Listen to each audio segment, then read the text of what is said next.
بسم اللہ الرحمن الرحیم الحمدللہ والصلاة والسلام علی رسول اللہ اما بعد۔ پچھلے دروس میں ہم نے سورہ آل عمران سے لے کر تیسرے پارے کے ختم تک کا سرسری مطالعہ اور اس کی تفسیر سماعت کی۔ اب یہاں سے باضابطہ طور پر ہم چوتھے پارے کا آغاز کر رہے ہیں، کیونکہ ہم نے رمضان سے پہلے تفسیر کو تیسرے پارے کے اختتام تک مکمل کیا تھا۔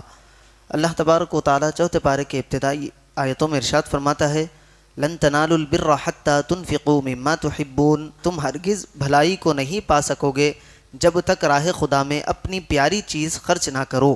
وما تنفقوا من شیء، اور تم جو کچھ خرچ کرتے ہو فإن اللہ بہ علیم، اللہ اسے جانتا ہے۔ لن تنالوا البر حتی تنفقوا، تم ہرگز بھلائی کو نہیں پا سکو گے جب تک راہ خدا میں خرچ نہ کرو۔ اس آیت میں بھلائی سے مراد تقوی اور فرما برداری ہے، اور خرچ کرنے کے بارے میں حضرت عبداللہ بن عمر رضی اللہ عنہما نے فرمایا کہ یہاں خرچ کرنے میں واجب اور نفلی تمام صدقات داخل ہیں۔ امام حسن بصری رحمۃ اللہ علیہ نے فرمایا، جو مال مسلمانوں کو محبوب ہو اسے رضائے الہی کے لیے خرچ کرنے والا اس آیت کی فضیلت میں داخل ہے، خواہ وہ ایک کھجور ہی کیوں نہ ہو۔ اس آیت مبارکہ پر عمل کے سلسلے میں ہمارے اسلاف کے 5 واقعات ملاحظہ کریں۔ صحیح بخاری اور مسلم کی حدیث ہے کہ حضرت ابو طلحہ رضی اللہ عنہ مدینے میں بڑے مالدار تھے، انہیں اپنے اموال میں بیروحہ نامی ایک باغ بہت پسند تھا۔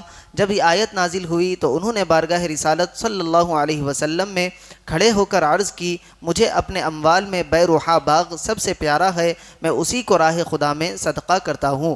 حضور اکرم صلی اللہ علیہ وسلم نے اس پر مسرت کا اظہار فرمایا، اور پھر حضرت ابو طلحہ رضی اللہ عنہ نے سرکار کائنات صلی اللہ علیہ وسلم کے اشارے پر وہ باغ اپنے رشتہ داروں میں تقسیم کر دیا۔ اسی طرح حضرت عمر فاروق رضی اللہ عنہ نے حضرت ابو موسیٰ اشعری رضی اللہ عنہ کو لکھا کہ میرے لیے ایک باندی خرید کر بھیج دو۔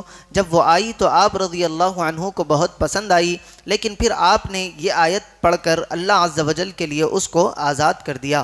حضرت عبداللہ بن عمر رضی اللہ عنہما فرماتے ہیں، میں نے اس آیت لن تنالوا البر حتی تنفقوا مما تحبون کی تلاوت کی تو میں نے اللہ تعالیٰ کی عطا کی ہوئی نعمتوں میں غور کیا کہ کون سی نعمت مجھے سب سے زیادہ پیاری ہے۔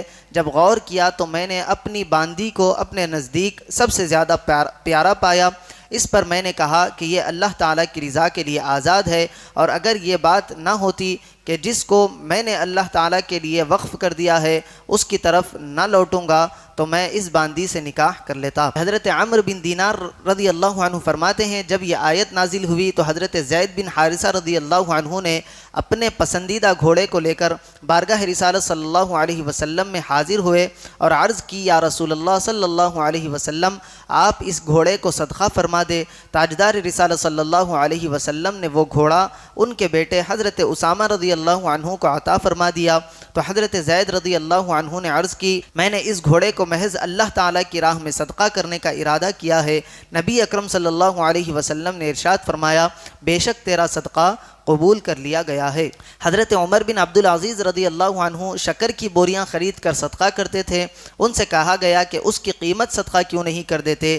آپ رضی اللہ عنہ نے فرمایا، شکر مجھے محبوب اور مرغوب ہے، میں چاہتا ہوں کہ اللہ کی راہ میں اپنی پیاری چیز خرچ کروں۔ اللہ تعالیٰ سب مسلمانوں کو اپنی محبوب اور پسندیدہ چیزیں راہ خدا میں دینے کی توفیق عطا فرمائے۔